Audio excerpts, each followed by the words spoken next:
L'Afrique, c'est là que se déroulent environ les 2/3 du roman, dans le désert du Sahara, là où des chercheurs ont retrouvé, à travers des fossiles de plancton, la plus vieille couleur au monde, qui serait une espèce de rose fluorescent. C'est aussi une couleur à travers laquelle je voulais représenter la notion du féminin, l'idée du genre qu'on associe en Occident avec le rose des petites filles. Et c'est aussi cette couleur qu'on retrouve beaucoup en Afrique, en fait, au-delà de cette histoire de la couleur. Il y a aussi, en Afrique de l'Ouest en particulier, où se passe le livre, un déploiement incroyable de couleurs qu'on ne retrouve pas beaucoup en Occident. Et voilà, donc le livre raconte l'histoire d'un voyage entre le Maroc et le Sénégal, où cette jeune fille, la narratrice, qui a pas tout à fait 30 ans, décide de partir suite à un immense chagrin d'amour. Comme dit la narratrice, écoper son cœur noyé de larmes sur les rives du Sahara occidental. Une idée aussi saugrenue que fantasque, qu'elle-même juge complètement absurde. Mais voilà, pour autant, elle se retrouve là, en Mauritanie. C'est donc à la suite d'une immense déception amoureuse que la narratrice décide de traverser le désert, littéralement. Et le roman se dédouble, la narration du roman se dédouble entre le présent du voyage et le passé de cette histoire amoureuse, qui est une passion fulgurante, en fait, qui est le récit d'un amour perturbé, perturbant, violent, passionnel, et qui suppose aussi une certaine forme de domination masculine, dans le sens où cette femme se sent complètement assujettie à son amant, de manière physique mais aussi psychologique.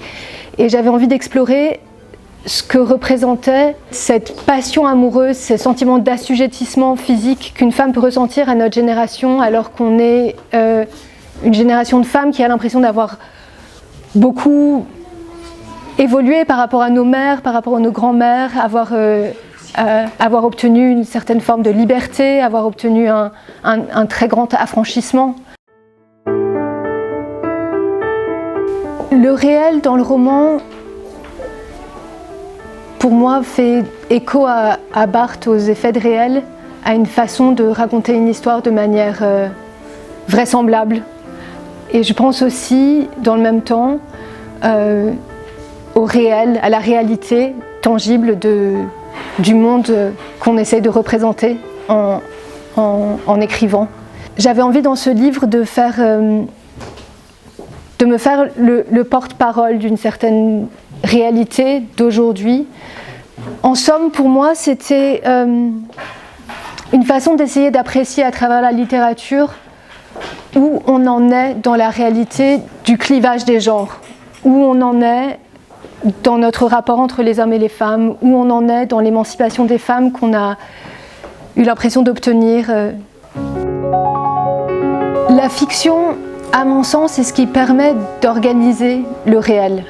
Dans la réalité, les choses ne se passent jamais vraiment comme ça, les choses ne se passent jamais vraiment d'une façon qui nous permet de les expliquer. Le réel est bien trop bordélique pour faire un roman.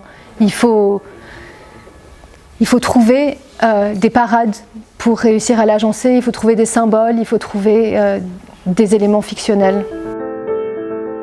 Le poète Francis Ponge a dit dans un de ses recueils: il faudrait que tout poème ait pour titre « Raison de vivre heureux ».